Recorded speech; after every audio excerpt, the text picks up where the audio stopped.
Well, welcome back, my friends, to another rousing rendition. Choir Boys Cutler Outdoors, a Hoback Knives PS2 Axe rendition, if you will. Before we get into it, there was a time in this country where 22 veterans a day took their own lives. Now, here's the deal. Anything over zero is simply unacceptable. Vets, we love you. You have a place here. You're welcome here.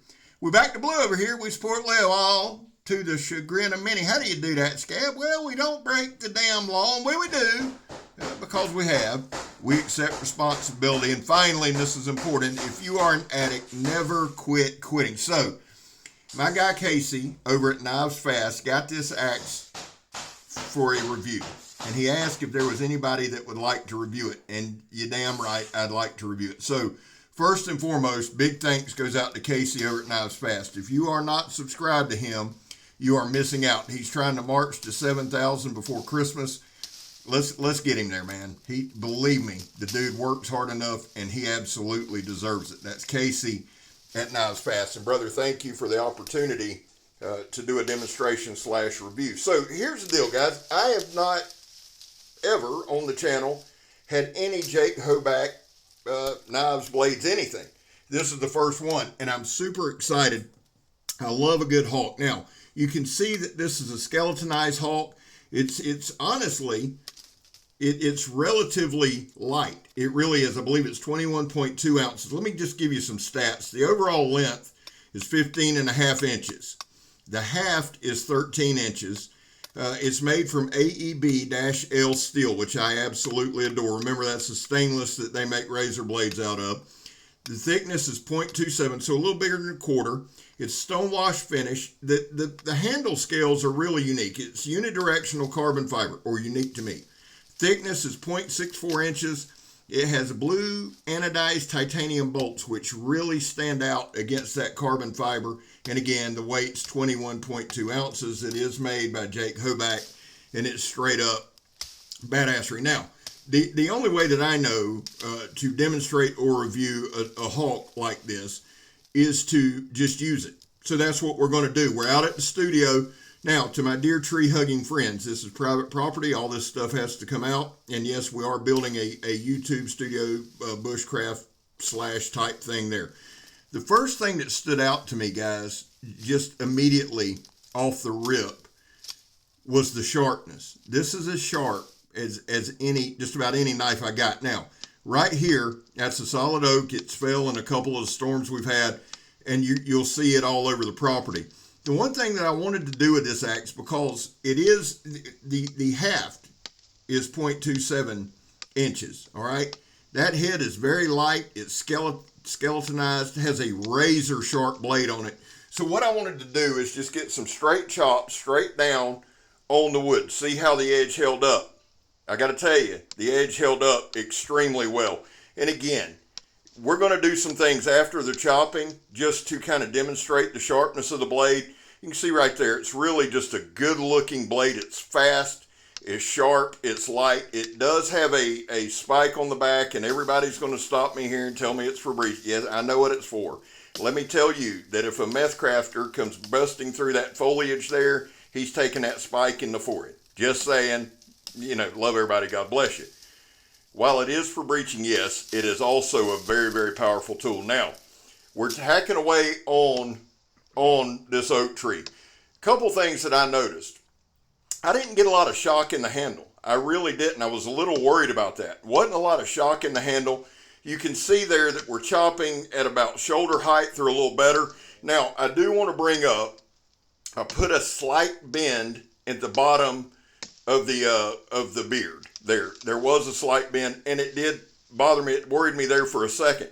But I'm going to tell you, and I want to be honest with you, it did not for one instance affect the function of the axe. Like I said, I was a little concerned about it because anytime you do something like that, ripple something, warp something like that, it's a bit concerning. But I continued on with the review. I let Casey know, and he said, "Was it an issue?" I said, "No, it's really not. The axe is performing." And here's why I bring that up, just for transparency, just to let you know. But again, I've got to say this. I was more concerned about that edge chipping, rolling, doing something because it is thin. Guys, there was none of that. None of it. And you can see right there, we're doing some chops, but we're coming in flat too. So something that would maybe dull out the edge a little bit, it didn't. This thing is easy to swing. It's light to swing. And one thing I wanted to do during this demonstration as well is, like I said, we're doing some shoulder height stuff, hitting a little left hand, scabs ambidextrous there. Not really, so we're going to swap back. But here's the thing, guys. I wanted to do just some hard strikes, but actually part of the cleanup. We needed a little bit of firewood. We needed this oak tree process a little bit. What better way to do it than put an axe to the test? And I'm going to tell you, there's just something about it that I like. I was talking to Kirk there, not myself. Now, right here, I'm going to do some knife type stuff with it, right? We're just going to do a little bit of scraping. Now, this was a greener log. There's a lot of stuff out there, guys, that's knocked down from the storm and knocked down from that axe and knocked down from a lot of stuff. So what I do is I just kind of pick up and go, right? We don't cherry pick anything. We don't do things like that. That's not reality. We don't get in perfect positions and take the perfect stance. None of that. This axe, to me, is razor sharp. Now, one thing that I do want to stress, and I stress this quite a bit in every video, I review each item like it's the only item I have on me or the only item that I can take. What do I mean? I really don't, when I'm demonstrating or reviewing a blade, about said knife, and this is as sharp as one, I don't want to do comparisons. That's not what the channel is about. I want to focus on the blade. So, if I was in the woods with just this tool, how would it respond? I got to tell you, now right here we're going to hit just another oak tree that fell, and I'm telling y'all there's 3 or 4 on the property. So what I want to do is some hard strikes here, right? Just some straight down hard strikes. And really, truly, honestly, give you a good look at that tip. Now that's a wicked, wicked point right there.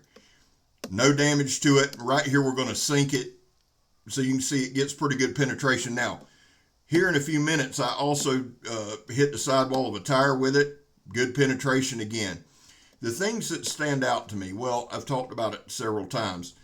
The sharpness. Right here, we popped the trunk. I wasn't even going to do this. I was just going to chop, chop, chop. But I was so impressed with the sharpness that I felt like we needed to do some slicing, needed to do some cutting, show you the overall versatility of this blade.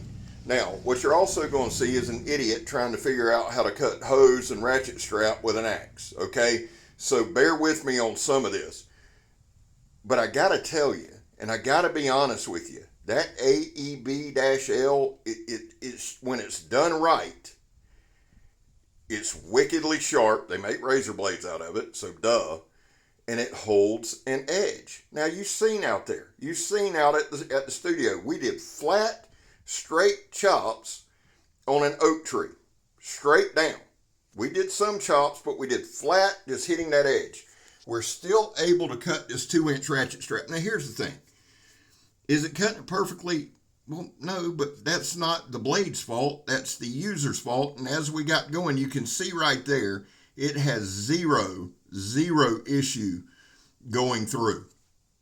Now, the other thing is this, and that looks a lot more dangerous than it is. Just keep telling yourself that. Sometimes I look at stuff and go, sheesh, it's a wonder I got knuckles. But the thing is this. Now, right here, please watch this. Please pay attention to this because this is important. This is that 1-inch, high-pressure, steel-belted sandblast hose, right? It's steel-belted, guys. I show y'all just about every video. It's like a steel-belted tire. Speaking of which, here's the sidewall of a steel-belted tire. Really, now, we didn't go crazy up over our head and swing with berserker swings. These are just, again, kind of like our stab test, right? Just quick. There we got a little wound up, but not much. I mean, I'm not trying to go full bore. I'm just trying to see the overall. And we're able to stab 1, if not 2, pieces of 1/4-inch steel belted side of a tire. So it'll do what you need it to do. Now, right here, that's just some of that polyester rope, polypropylene rope that I absolutely just despise, right? Quick pops, got rid of it very, very quickly. Now, again, we're going to go back to the knife, go back to doing some shape. Look at that. The feather sticking. Here's my thing, and I say this earnestly and I say it honestly. A lot of you guys have a lot better skill set with tomahawks, axes, etc. What I wanted to show is with my limited skill set, how well this axe actually performed. Dude, it made curlicues like they were nothing. I'm dead serious. Now, right here, and again, overall, very, very impressed with the axe. Never lost its sharpness. We're going to cut some paper again at the end. It's just a good way to kind of gauge the edge. That's all, right? It doesn't mean if it can't cut paper, it's not sharp. It's just a good way to continually gauge that edge. From here, it's going to my guy Bob, the Knife Junkie, right? I'm sending it to Bob. Shout out to him. Shout out to the Knife Junkie. Awesome dude. Awesome channel. And again, man, super shout out to Casey over at Knivesfast. Let's get that dude to 7,000, man. That's very, very important to me. He is a good guy who supports a lot of folks. Right here, and again, just picking up, that was a piece of old beat up stump that I had just picked up and wanted to slam up and down, just to put a little more pressure on that edge. Now, guys, I want y'all to pay attention right here. I've actually put this clip in twice. It is on purpose, just to kind of finish out this thing and show you.